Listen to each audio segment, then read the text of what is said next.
Et bonjour à tous et bienvenue dans le monde merveilleux des équations différentielles.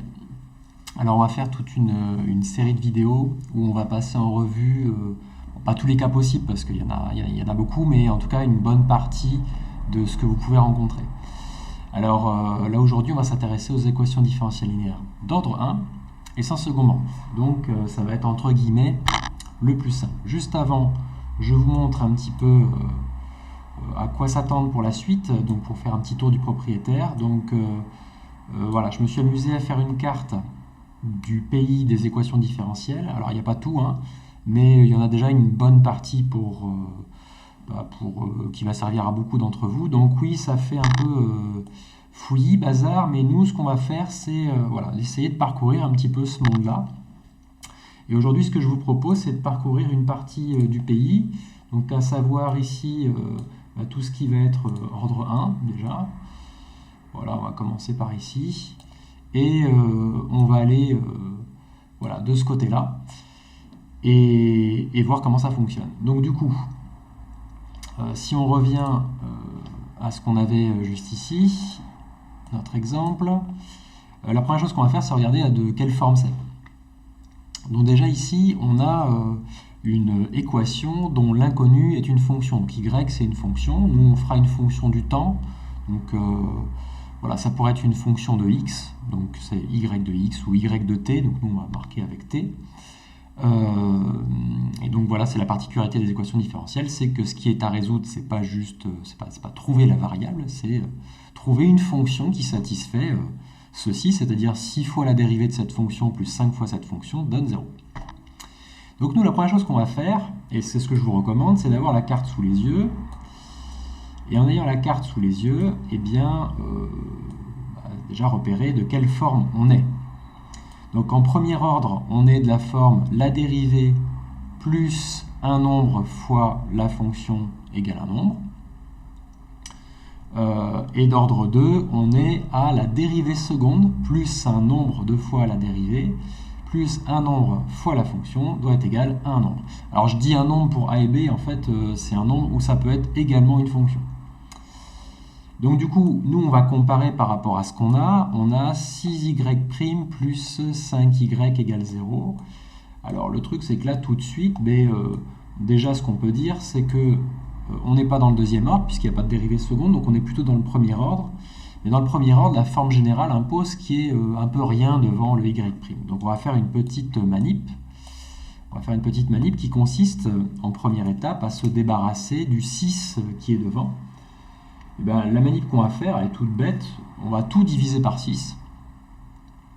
Et donc en divisant tout par 6, donc membre de gauche, membre de droite, et bien on va s'apercevoir que 6y' divisé par 6, ça va nous donner y'. Ensuite, 5 divisé par 6, y, ça fait 5 sixièmes de y. Et 0 divisé par 6, ça fait 0.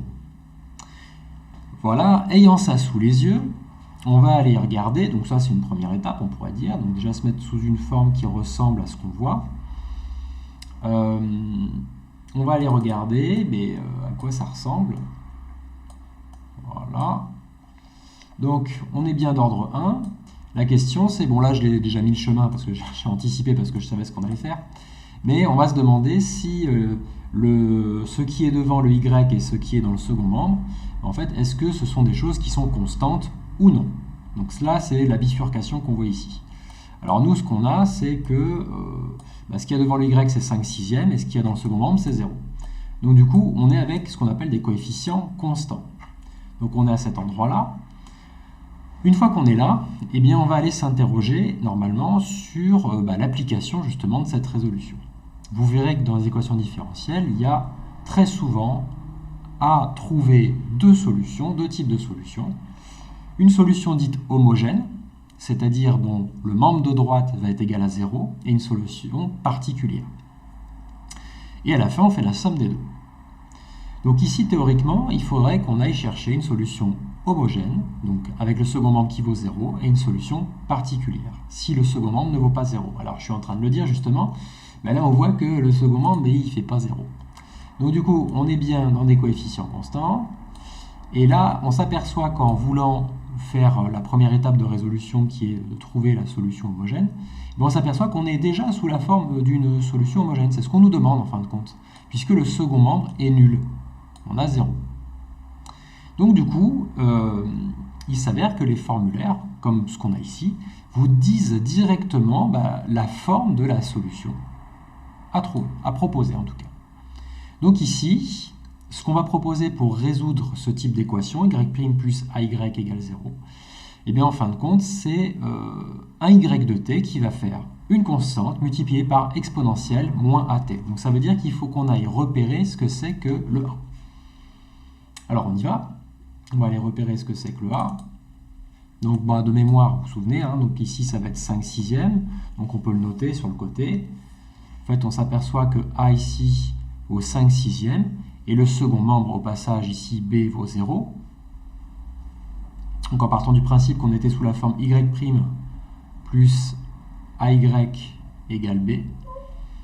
Et du coup, la solution à proposer, ici on est directement sous une forme homogène, donc en deuxième étape, on va aller proposer une solution, y de t, qui va être égale, alors regardez pas ce qui est ici, parce que regardez la constante, elle est plus constante en fin de compte, donc ça ne correspond pas à cette partie-là, nous on est juste au-dessus, encore un peu au-dessus, un peu envers, voilà, on est ici, donc c'est c exponentielle moins at. Donc la solution va être de la forme c exponentielle moins petit a fois t. Et donc ici, si on applique avec tout ce qu'on voit, eh bien on a c exponentielle moins a qui vaut 5/6 t. Donc ici, ce qu'on a sous les yeux, c'est la solution, en fait, l'ensemble des solutions, puisqu'en fin de compte, oui, j'ai même pas parlé du c. Donc avec c, en fin de compte, c'est n'importe quoi. Ça peut être un réel. Et donc du coup, on a ici l'ensemble des solutions possibles qui satisfont l'équation E. Alors ce qui pourrait être intéressant, ce serait d'aller vérifier ça. Donc on va aller vérifier ça tout de suite. Donc mettons qu'on vous pose la question et vérifier. Alors ça peut même être un autre type d'exercice, d'ailleurs je vais vous noter la question. Voilà, donc ce serait posé de cette façon, vérifier que quel que soit t appartenant à R, y de t égale c exponentielle moins 5/6 de t est bien solution de E. Parce qu'effectivement, si la solution qui est proposée est bien solution, eh bien elle doit satisfaire l'équation qu'il y a tout en haut. Alors on a besoin de quoi? Le y, on va pouvoir le remplacer, c'est lui, en fin de compte. Et bien on va avoir besoin de y'. Donc ça veut dire que en première étape, il va nous falloir aller dériver ce y. Alors qu'est-ce que c'est ça comme dérivée? C'est la dérivée d'une forme exponentielle u, avec u qui vaut moins 5/6 de t. En ce qui concerne les dérivées, voilà, je ne détaillerai pas forcément, je vous recommande d'aller sur les vidéos en fait, où on aborde ça, si jamais vous avez besoin. Alors c'est de la forme une constante multipliée par exponentielle u, donc les constantes restent quand on les dérive. Ensuite, pour dériver cette exponentielle, on va d'abord dériver moins 5/6 de t. Dériver moins 5/6 de t, ça donne moins 5/6. Et ensuite, c'est u', donc exponentielle u, on recopie, moins 5/6 de t. Maintenant qu'on a notre y et notre y', on va aller calculer 6y' plus 5y. Et si tout va bien, ça doit faire 0. Donc on y va. 6y'. 6y', c'est 6 fois la dérivée, donc ce qu'on a trouvé ici, c'est-à-dire c. Alors, je n'ai pas besoin de parenthèse au passage. Donc 6 fois c multiplié par moins 5/6 exponentielle moins 5/6 de t. Donc là, j'ai fait 6y' plus 5y plus 5 c exponentielle moins 5/6 de t. Alors vous voyez ici les 6 qui s'annulent, et on va avoir au final ici moins 5c exponentielle moins 5/6 de t plus 5c exponentielle moins 5/6 de t. Comme ceci, et donc du coup, ce morceau-là, c'est l'opposé de celui-ci, ça fait 0. Donc, on a vérifié que y est bien solution de E. Alors ici, je l'ai fait en guise de vérification, mais un exercice à vous proposer, ça pourrait être de vous montrer cette équation-là, et puis de vous dire, voilà, je te donne la solution possible, là, par exemple, l'ensemble des solutions possibles, sans que tu aies besoin de la trouver, et je veux juste que tu vérifies si ces Y-là sont bien solutions. Alors, troisième chose qu'on peut vous demander, c'est, là j'ai un ensemble de solutions, donc si on représentait ça sur un graphique, en fait on aura un ensemble de courbes représentatives de cette fonction-là, puisque le C, en fait, ça peut être n'importe quoi. Après, on pourrait vous demander, voilà, moi j'aimerais avoir une solution parmi toutes ces courbes-là, j'aimerais trouver celle qui satisfait une condition particulière. C'est ce qu'on appelle condition initiale. Donc ça se poserait de la manière suivante, donner la solution de E, donc là on ne parle pas d'ensemble de solutions, mais une seule solution qui satisfait y de 0 égale 3. Alors qu'est-ce qu'on va faire? On va aller calculer y de 0, donc on reprend en fait ce qu'on vient de trouver au-dessus, y de t égale c exponentielle moins 5 sixième de t, donc on y va. Donc y de 0, donc on remplace t par 0, ça fera c exponentielle moins 5 sixième fois 0. Et ça, c'est censé être égal, le y0, il est censé être égal à 3. Donc du coup, qu'est-ce que ça donne? Ça va donner exponentielle 0 fois ce que tu veux, ça fait exponentielle 0, donc qui fait 1. Donc ça nous donne c est égal à 3. On conclut.